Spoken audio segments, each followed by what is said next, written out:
Hi friends, आज हम देखेंगे ज़ीरोधा में शेयर्स की प्लेजिंग कैसे होती है, ये प्लेजिंग करने के रूल्स क्या है, चार्जेस क्या है, प्रोसेस क्या है और किन गलतियों से हमें बचना है। ये जो शेयर्स की प्लेजिंग है इसे देखते हैं। अगर आपको ज़ीरोधा में अपने शेयर्स प्लेज करने हैं तो प्लेजिंग का मतलब बड़े सिंपल शब्द में ये है कि आपके पास जो होल्डिंग में शेयर्स है, जो शेयर्स या फिर इंस्ट्रूमेंट्स आप लॉन्ग टर्म के लिए होल्ड कर रहे हैं, ये ETF भी हो सकते हैं और म्यूचुअल फंड्स भी हो सकते हैं। इन चीज़ों को जो आप लॉन्ग टर्म के लिए होल्ड कर रहे हैं, इनसे आप जो है मार्जिन जनरेट करें अपने ट्रेडिंग के लिए। ये ट्रेडिंग इंट्राडे भी हो सकता है, F&O भी हो सकता है। आपके जो होल्डिंग के शेयर, जैसे आप देख सकते हैं कि ज़्यादातर मेरे यहाँ पे जो इन्वेस्टेड अमाउंट है वो होल्डिंग में है और मेरे DP के अंदर है, मेरे डीमैट अकाउंट में है। इनमें से जो है कुछ शेयर्स को मैं सेलेक्ट करके या सभी शेयर्स को सेलेक्ट करके मार्जिन जनरेट कर सकता हूँ, जिसे मैं यूज़ कर सकता हूँ अलग अलग प्रकार के ट्रेडिंग के लिए। तो इसका मतलब हुआ प्लेजिंग।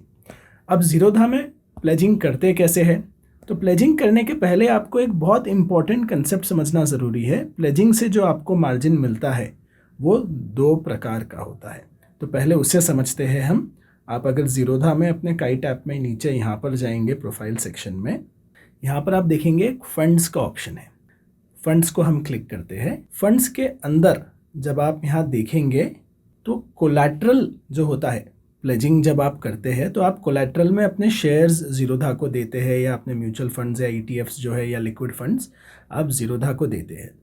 उसके अगेंस्ट, उस कोलैटरल के अगेंस्ट आपको मार्जिन मिलता है। जब हम मार्जिन करेंगे अब तब हम देखेंगे वो मार्जिन यहाँ आता है। लेकिन वो मार्जिन जो है दो अलग टाइप में आता है। एक होता है लिक्विड मार्जिन, एक होता है इक्विटी मार्जिन। तो आपको समझना ज़रूरी है कि आपके मार्जिन के दो टाइप्स हैं। तो पहला टाइप जो है आपका वो है लिक्विड, जो कैश के बराबर माना जाता है। दूसरा है इक्विटी, जिसको थोड़ा सा अलग माना जाता है। इसको आप इक्विटी ही मानिए। अब आपका जो कैश है, जो आपने नकद यहाँ डिपॉजिट किया है, जो आपने अपने बैंक से ट्रांसफ़र किया है, वो अमाउंट यहाँ दिख रहा है। वो अमाउंट और कैश वाला अमाउंट, जो लिक्विड फंड्स वाला अमाउंट है, वो एक ही समान माने जाते हैं।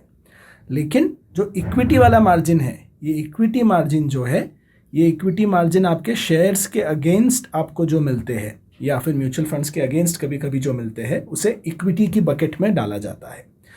कुछ टाइप के ट्रेड्स, स्पेशली आप अगर कहूँ मैं आपको स्पेसिफिकली कि F&O जो है, F&O ट्रेड्स में आपको 50% मार्जिन जो है कैश टाइप का चाहिए होता है और 50% जो है वो इक्विटी टाइप का हो सकता है।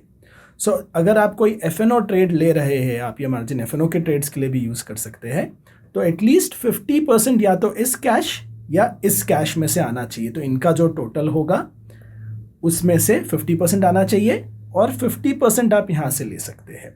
आप अगर चाहे तो 50% से ज़्यादा भी कैश में कर सकते हैं, कैश या लिक्विड में, लेकिन इक्विटी कंपोनेंट जो है वो लिमिटेड है 50 पर।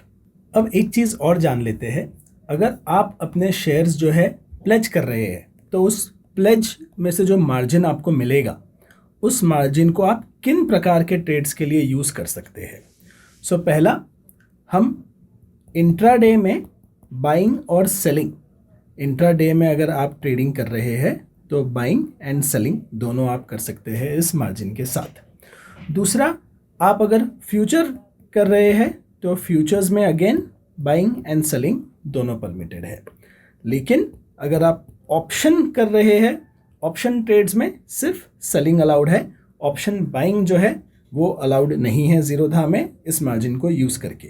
लेकिन अगर आप धन नाम का ब्रोकर अगर यूज़ करते हैं तो मैंने सुना है कि धन में जो है आप ऑप्शन बाइंग भी कर सकते हैं। और एक और डिफरेंस है धन में, धन कहता है कि वो इंस्टेंट मार्जिन जो है वो देगा। अब धन में मैंने अकाउंट खोला है, अगर आपको भी धन में अकाउंट खोलना है तो आप, मेरा लिंक डिस्क्रिप्शन में है, वो यूज़ कर सकते हैं। अगर आप चाहते हैं कि इसी चीज़ का डेमो मैं धन में भी बनाऊं तो आप मुझे बताइएगा, बट ये मैं सोचा कि आपको बता दूं कि ये डिफरेंस है ज़ीरोधा और धन में। धन आपको इंस्टेंट मार्जिन देता है, ज़ीरोधा आपको मार्जिन T+1 पर देता है। तो अगर आप मार्जिन जो है आज मांगेंगे, आज प्लेज करेंगे तो आपको कल सुबह मिलेगा। उसका भी कट ऑफ टाइम है, उन रूल्स को भी आगे चलकर हम देखेंगे, चार्जेस क्या है वो भी देखेंगे और एक लाइव प्लेजिंग भी करेंगे। सो आप अगेन टू रिकैप, आप जब प्लेजिंग करते हैं तो 2 टाइप के आपको मार्जिन मिलते हैं। आप जो है FNO में कोई भी ट्रेड करेंगे तो आपको ये दोनों कैश और इक्विटी मार्जिन 50-50 में देना होगा, और आप ऑप्शंस का बाइंग नहीं कर सकते इस मार्जिन से। आप इंट्राडे बाइंग सेलिंग और फ्यूचर्स बाइंग सेलिंग दोनों कर सकते हैं, आप ऑप्शन सेलिंग भी कर सकते हैं, लेकिन आप ऑप्शन बाइंग नहीं कर सकते इस मार्जिन से। अब हम देखते हैं कि प्लेजिंग कैसे करें। सो प्लेजिंग करने के लिए वापस हम जो है ये बैक का बटन क्लिक करते हैं अभी, और हम जो है हमारे इस प्रोफाइल सेक्शन में ही आ गए हैं। इस प्रोफाइल सेक्शन के अंदर जो है कंसोल आपको दिखेगा। कंसोल में हम पोर्टफोलियो क्लिक करेंगे जो ब्राउज़र व्यू में ओपन होगा। इसके अंदर जब हम आएंगे तो आप देखेंगे बाय डिफ़ॉल्ट हम होल्डिंग्स देख रहे हैं। होल्डिंग्स में हमें हमारे सारे एसेट्स जो डीमैट अकाउंट में हैं वो दिखेंगे। इसमें अगर हम नीचे अब स्क्रॉल करते हैं, यहाँ पे वैसे काफ़ी अच्छे आपके पोर्टफोलियो के एनालिसिस भी मिलते हैं। अगर आपको ज़ीरोधा में देखना हो और ज़ीरोधा में आपका अकाउंट नहीं है तो उसका भी लिंक मैं आपको डिस्क्रिप्शन में दे दूँगा, आप अकाउंट ओपन कर सकते हैं। सो यहाँ पर जो है आप देख सकते हैं जो भी होल्डिंग में मेरे शेयर्स है वो यहाँ पर दिख रहे हैं जो मेरे डीमैट में है। तो समझो अगर मैं कोई एक ऑप्शन सेलेक्ट कर लेता हूँ, जैसे कि ये एक स्टॉक है आइडिया, इसे मैं क्लिक करता हूँ और ये मुझे अगर इमीडिएटली बेचना नहीं है, लॉन्ग टर्म के लिए रखना है, तो मैं इसके अगेंस्ट मार्जिन ले सकता हूँ। मार्जिन को ऑप्शन जो है प्लेज फॉर मार्जिन का ये बटन यहाँ पर दिया गया है। सो मैं प्लेज फॉर मार्जिन जब क्लिक करूँगा तब आप देखिए कॉन्सेप्ट को समझिए। टोटल क्वांटिटी अवेलेबल 600 है मेरे पास। एक सिंगल स्टॉक का वैल्यू जो है 6.90 है। हेयर कट इस पर 26% या आप कह सकते हैं 27% है। तो कोलैटरल जो मिलेगा मुझे इक्विटी सेगमेंट में आएगा ये, और ये जो है 5 रुपया मुझे पर शेयर मिलेगा। तो यहाँ पर जो है इस बॉक्स में मैं क्वांटिटी डाल सकता हूँ कि मुझे कितने प्लेज करने हैं। तो मैं सारे 600 अगर यहाँ डाल देता हूँ तो स्टॉक की वैल्यू आज 4100 है, 4140, और मुझे 3023 रुपये और 44 पैसे का मार्जिन इसके थ्रू मिल जाएगा।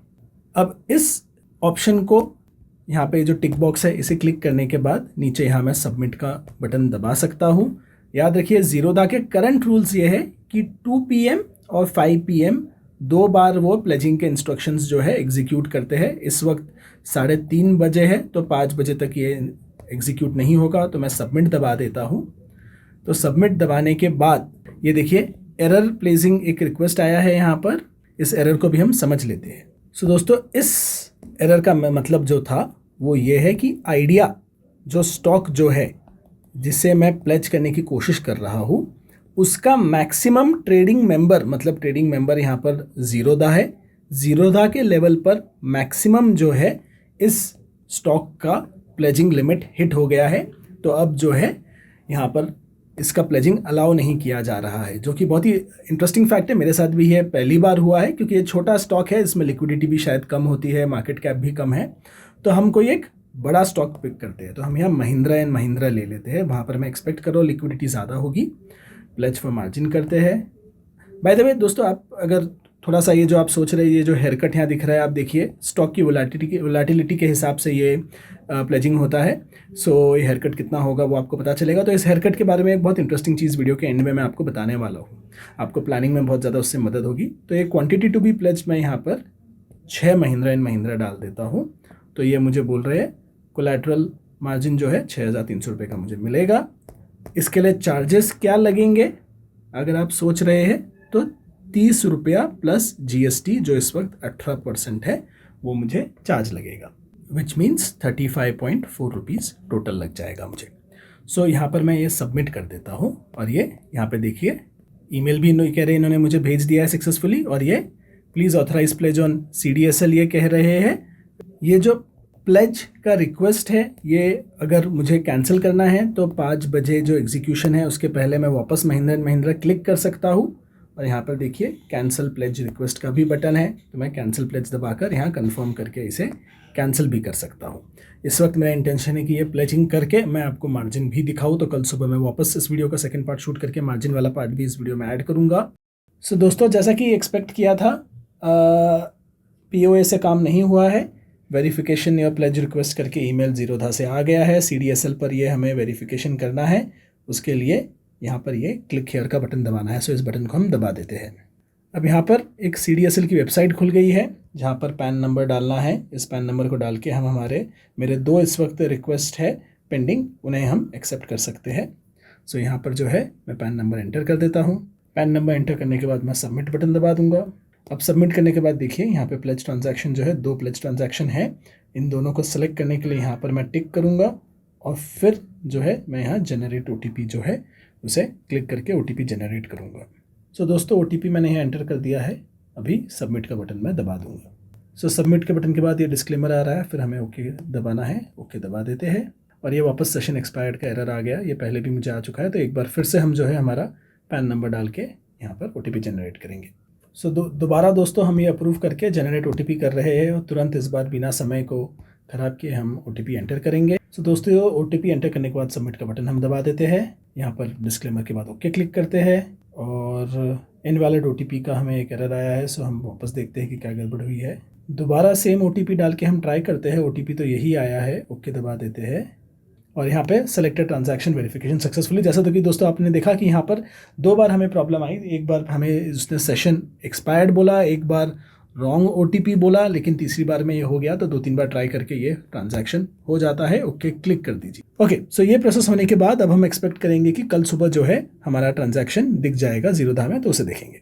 अब मैंने आपको एक मज़ेदार चीज़ बताई थी जो मैं आपको बताने वाला हूँ कि आपको हेयर कट कौन से इंस्ट्रूमेंट में कितना मिलेगा, कौन सा म्यूचुअल फंड प्लेज कर सकते हैं नहीं कर सकते हैं। जैसे ज़्यादातर म्यूचुअल फंड जहाँ तक मुझे पता है 90% आपको मार्जिन दे देते हैं, सिर्फ 10% हेयर कट होता है। और हमने देखा आइडिया जैसे स्टॉक में भी 26% या 27% का जो है हेयर कट था।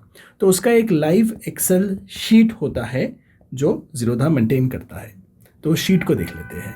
सो दोस्तों आप देख सकते हैं ये एक्सेल शीट यहाँ पर है। इस एक्सेल शीट में जो है नॉन कैश सेगमेंट और कैश सेगमेंट दोनों बताया गया है, जो इक्विटी साइड होता है और जो कैश इक्विवेलेंट माना जाता है। तो जो भी स्टॉक्स परमिटेड है उन सारे स्टॉक्स का नाम यहाँ है और हर स्टॉक के बाजू में आपको हेयर कट कितना लगेगा वो बताया जाता है और for every 100 rupees of shares आपको कितना मिलेगा एज मार्जिन यहाँ बताया जाता है। तो आप देख सकते हैं जैसे अडानी एंटरप्राइज बहुत ज़्यादा वोलेटाइल स्टॉक है तो 65% तक भी उसमें हेयर कट है। लेकिन अगर आप देखेंगे कोई स्टेबल स्टॉक जैसे ज़ीरोधा अपने हिसाब से मानता है, जो रेगुलेशंस उन्हें परमिट करता है, वो देखेंगे तो यहाँ पर सिप्ला जैसा स्टॉक जो है सिर्फ 12.5% के हेयर कट पर है। नॉन कैश सेगमेंट में जाएंगे तो आप देख सकते हैं कि आपके किस प्रकार के जैसे कि लिक्विड बीज आपका ETF है, आपके कौन से ETFs यहाँ पर एक्सेप्ट हो सकते हैं, आपके कौन से म्यूचुअल फंड्स यहाँ एक्सेप्ट हो सकते हैं। और आप देख सकते हैं जो मोस्टली आपके ETFs है वो 8 से 12.5% के बीच में आपका हेयर कट है और म्यूचुअल फंड्स प्रीटी मच 10% के हेयर कट पर है। सो अगर लिक्विड फंड्स भी आप देते हैं म्यूचुअल फंड में तो वो भी 10% पर है। तो इस एक्सेल का लिंक जो है मैं आपको डिस्क्रिप्शन में दे दूंगा। आई होप इस वीडियो में पूरा जो प्लेजिंग का प्रोसेस है आपको समझा है। जो स्टॉक्स मैंने प्लेज किए हैं और आपके लिए मैंने 30 rupees plus GST as a result खर्चा किया है, उसे जो है उसका रिज़ल्ट मैं आपको भी दिखा देता हूँ कल सुबह एक रिकॉर्डिंग करके कि वो कैसा दिख रहा है। लेकिन इस बात पर आप एक लाइक बटन को हिट तो ज़रूर कीजिए। सो दोस्तों अगले दिन आप देख सकते हैं यहाँ पर इक्विटी का मार्जिन ऐड हो गया है। मैंने 2 अलग अलग शेयर्स को प्लेज किए थे तो दोनों का मार्जिन जो है यहाँ इक्विटी में आ गया है। और अगर मैं अपने होल्डिंग्स में जाऊँ और होल्डिंग्स में अगर मैं स्टॉक्स को देखूँ तो आप यहाँ देख सकते हैं टाटा मोटर्स में कि क्वांटिटी 7 दिखा रहा है लेकिन प्लेज 10 दिखा रहा है। तो टोटल क्वांटिटी मेरे पास 17 थी जिसमें से 10 को इस वक्त प्लेज किया हुआ है, जिसका मार्जिन अब मुझे इक्विटी सेगमेंट में मार्जिन मिल गया है। ये वीडियो आपको अच्छा लगा हो तो प्लीज़ लाइक दबाइएगा। See you next time.